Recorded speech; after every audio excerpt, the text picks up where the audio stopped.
for Période South and Leader of his party.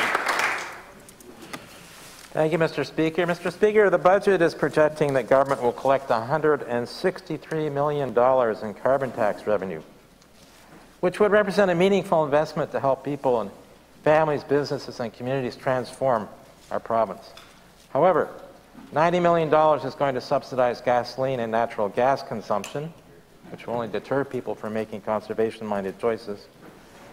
$35 million is going to be dedicated to the Climate Change Fund, and the Minister just said about $20 million of that is going to research into atomic energy. $9 million for First Nation communities. That leaves $28 million that's unallocated from the climate tax revenue.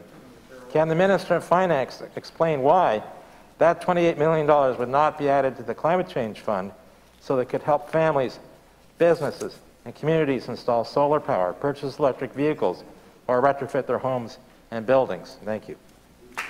The Honourable the Premier.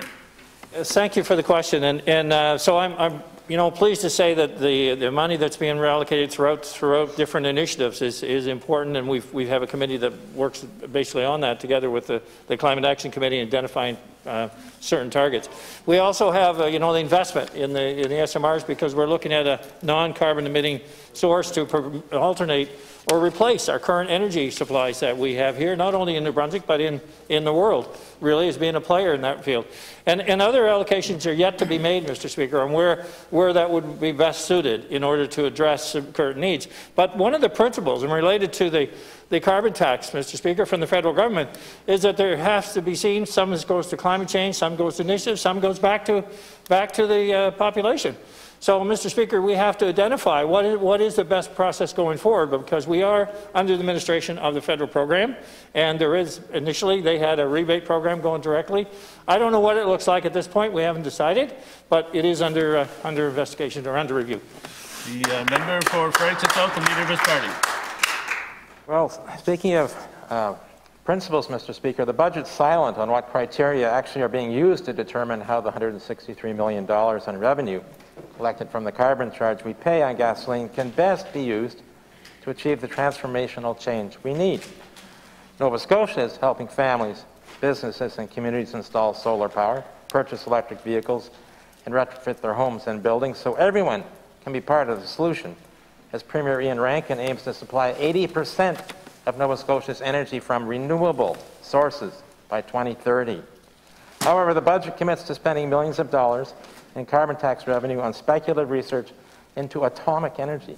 Can the Minister of Finance explain what decision-making criteria he expects to be followed in determining the most effective use of the carbon tax we pay to best immunize New Brunswickers from the effects of the climate crisis? Thank you, Mr. Speaker.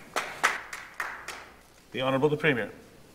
So, Mr. Speaker, I take the Leader of the Green Party's position, and I understand that the requirements around many of the initiatives that we're rolling out, many of the initiatives that are preparing for climate change, as we've seen, in relation to flooding, in relation to changes in how we build and design future projects. And yes, Mr. Speaker, how it can be used to best offset costs that others in different homes, whether it be energy solutions, whether it be encouraging different models or different requirements for investment from individuals. But I also think there's a criteria that is part of this requirement for additional expenses that people are paying for their everyday life, to understand what if any, the portion should be returned directly, because that was the original program as a rebate program. So and how would that work, and how would that end up, Mr. Speaker? I'm not sure at this point, but I think we're maintaining some flexibility in that regard, and by trying to do maybe the best we can in many different areas, but recognizing that people are paying more in taxes today.